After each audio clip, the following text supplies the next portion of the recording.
इधर शान शान पहले 4 दिन का तो आपने बहुत अच्छा डिस्क्राइब किया कि टीम कैसे खेली। थोड़ा सा हमें आप बताएंगे कि ये जो सेकंड इनिंग में आपका कोलैप्स हुआ आज, मोस्ट ऑफ द बैटर्स जो टॉप 6 थे वो आपके रैश शॉट्स मार के आउट हुए। मतलब वो टेस्ट लेवल के शॉट्स नहीं थे।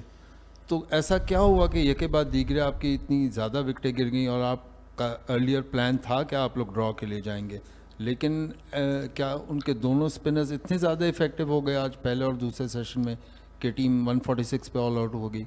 और क्या सेकंड टेस्ट में हम एक्सपेक्ट करें कि आप एक स्पेशलिस्ट स्पिनर को लाएंगे?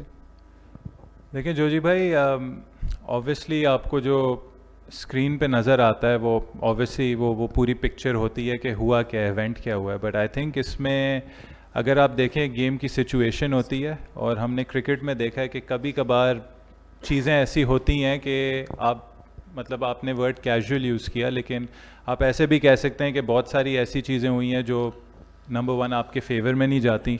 जैसे हमारे 2-3 इनसाइड एजेस पे बोल्ड हुए। आई थिंक दूसरी इनिंग्स में अगर आप बांग्लादेश की भी इनिंग्स देखेंगे, काफ़ी इंस्टेंसेस पे इनसाइड एजेस हुए, वो फाइन लेग पे चौके गए या सिंगल गए। आई थिंक क्रिकेट है, क्रिकेट एक बहुत बड़ा लेवलर है। कुछ दिन ऐसे आएंगे आपके पास जिसमें सारी जो चीज़ें वो आपके फेवर में जाएंगी, कुछ चीज़ें वो आपके फेवर में नहीं जाएंगी। जहां आप उनको क्रेडिट ये देंगे कि उन्होंने एक सिचुएशन ऐसी क्रिएट की मैच में जहां हम अंडर प्रेशर थे, और जब आप प्रेशर में होते हैं तो आई थिंक कभी कभार एज अ प्लेयर बहुत सारी चीज़ें हाफ हार्टेडली होती हैं, क्योंकि आप बेसिकली दो शिप्स में आप क्या कहते हैं, आपके पाँव होते हैं कि भाई मैं अटैक करूं इस वक्त या डिफेंड करूं।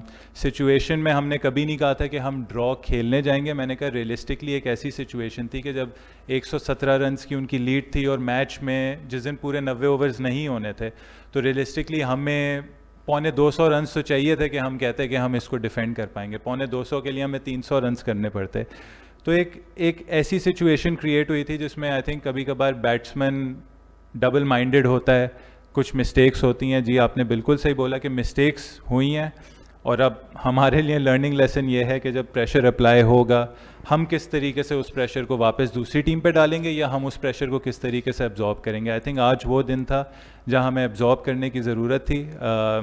बीच में एक स्टेबल पार्टनरशिप आ भी गई थी बाबर की और अब्दुल्ला शफीक की। 1 घंटा वो लोग साथ खेले थे, 30-40 रन्स भी उन्होंने पुट ऑन किए थे, और हमें लग रहा था कि अब अगर ये लोग लंच तक खेलते हैं तो हमारे पास एक रिव्यू और रिफ्लेक्शन का टाइम हो गया, इसके बाद हम क्या करें। लेकिन अनफॉर्चुनेटली जब एक विकेट गिरी, जिस पे आप बांग्लादेश को क्रेडिट देंगे कि जब हम उनकी एक विकेट लेते थे, हमने कभी भी 2 विकेट्स इन अ रो नहीं ली पूरे टेस्ट मैच में, बट जब उनको 1 विकेट मिली तो उसके साथ 1-2 और विकेट्स मिली। आई थिंक टेस्ट क्रिकेट में ये चीज़ें कुछ आपको प्लान करनी होती हैं, प्रायोरिटाइज करनी होती हैं, और आज एज अ बैटिंग यूनिट हमने इस चीज़ पे हम लोग नाकाम रह के हम लोग जब 1 विकेट गिरी तो हम किस तरीके से उस कोलैप्स को रोक सकें। स्पिनर की जहाँ तक आपने बात की थी, देखें जो कंडीशंस डिक्टेट करेंगी उस पे हम ज़रूर वो जाएंगे। अबरार ने मैच खेला था, देखें ये भी चीज़ फैक्टर करनी थी। हमारे पास जो एक मेन स्टे हमारा स्पिनर था ऑस्ट्रेलिया में, वो उस वक्त फिट नहीं था, उसको इंजरी थी, और वो 10 महीने से फर्स्ट क्लास क्रिकेट नहीं खेला था। तो अब वो गया है, उसने एक मैच खेला, उसने 30 ओवर्स किए हैं, और हम काफ़ी कॉन्फिडेंट हैं कि अगर स्पिनर की उधर ज़रूरत पड़ी तो वो खेलेगा और वो ज़रूर परफॉर्म भी करेगा इंशाल्लाह। You put, for example, you mentioned the grass on the wicket. Azhar Bhai was here a couple of days ago. He said the pitch didn't play initially like Pakistan expected it to. Were you sort of undone by putting too much trust into how you believed the pitch would play rather than how a conventional Pindi surface plays? You were very confident about announcing that Pakistan were going in with an all-pace attack, and then the day they lose, Bangladesh have actually taken 7 of Pakistan's 10 wickets with spin on day 5. Look, again, day 5, I don't want to be commenting on day 5 because we expected the game not to, we didn't expect the pitch to hold up for 4 days, or the game to hold up for 4 days or 5 days. The weather was constantly in our mind. When you play in this weather, if you're playing 3 fast bowlers, I think that's a lot of workload on the fast bowlers, and if the spinner does play, that means the spinner is probably bowling 30 overs. So the 4th fast bowler was played looking at the conditions and also looking at the extreme weather where we could help each other share the load.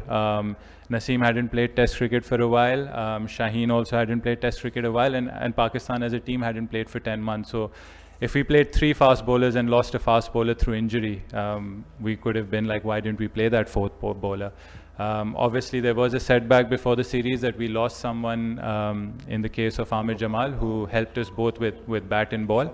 And look, hindsight's always clear. It's always 2020, and you can always fit the spinner in, but you have to look at the full sort of balance of the side. Hope for 6 to 7 batsmen, 7 people that can bat properly, and then play 4 frontline bowlers with a little bit of help here or there. And we thought Saim could chip in a few overs. Agha bowled really well in Australia. So there was a lot of thinking.